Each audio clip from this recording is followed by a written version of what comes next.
घरेलू गैस की किल्लत है, ये आपके हमारे लिए सोचने का समय है कि जिस आत्मनिर्भर भारत के नाम पर आपको नोटबंदी के लाइन में लगाया गया, जिस आत्मनिर्भर भारत के नाम पर आप 50 रुपये का पेट्रोल 100 रुपये में खरीद रहे हैं। आज 5, 7, 10 दिन की जो लड़ाई हुई है, जिस लड़ाई में भारत का कोई सीधा सरोकार नहीं है, उस लड़ाई का आलम यह है कि आपके घरों के चूल्हे बंद हो रहे हैं, वापस से लकड़ी और गोईठे पर खाना बनाने की बात हो रही है।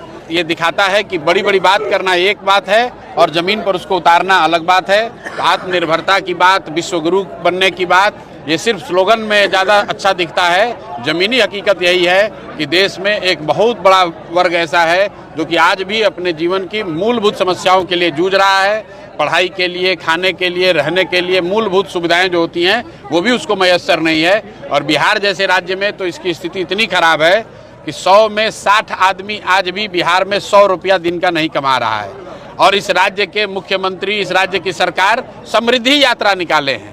अब बताइए इससे बड़ी अतिशयोक्ति क्या होगी कि जिस राज्य का 1 करोड़ युवा, 1 करोड़ से ज़्यादा युवा 10-15 हज़ार रुपया कमाने के लिए अपना घर परिवार गांव छोड़कर बाहर गया है, फैक्ट्रियों में हड्डी गला रहा है, उस राज्य की सरकार समृद्धि यात्रा निकाल रही है। लोगों को पूछना चाहिए किसकी समृद्धि?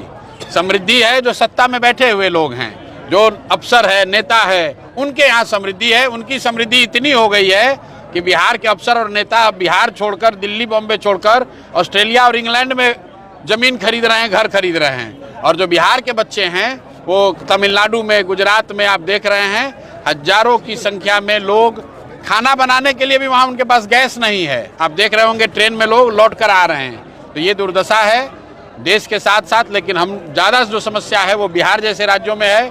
समस्या कहीं भी हो सबसे पहले गरीब को आहत होना है।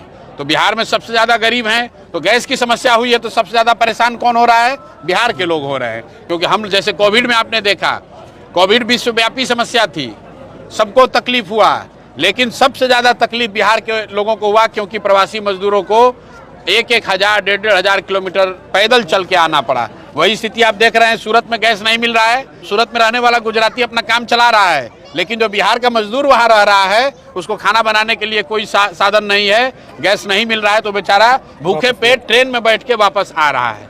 तो ये बिहार के लोगों को सोचने की, चिंता करने की बात है। अगर आप अपने और अपने बच्चों की चिंता नहीं करेंगे, बिहार की चिंता नहीं करेंगे, तो अरवा और उसना चावल की बात करने वाले मोदी जी आपकी चिंता करने वाले नहीं हैं।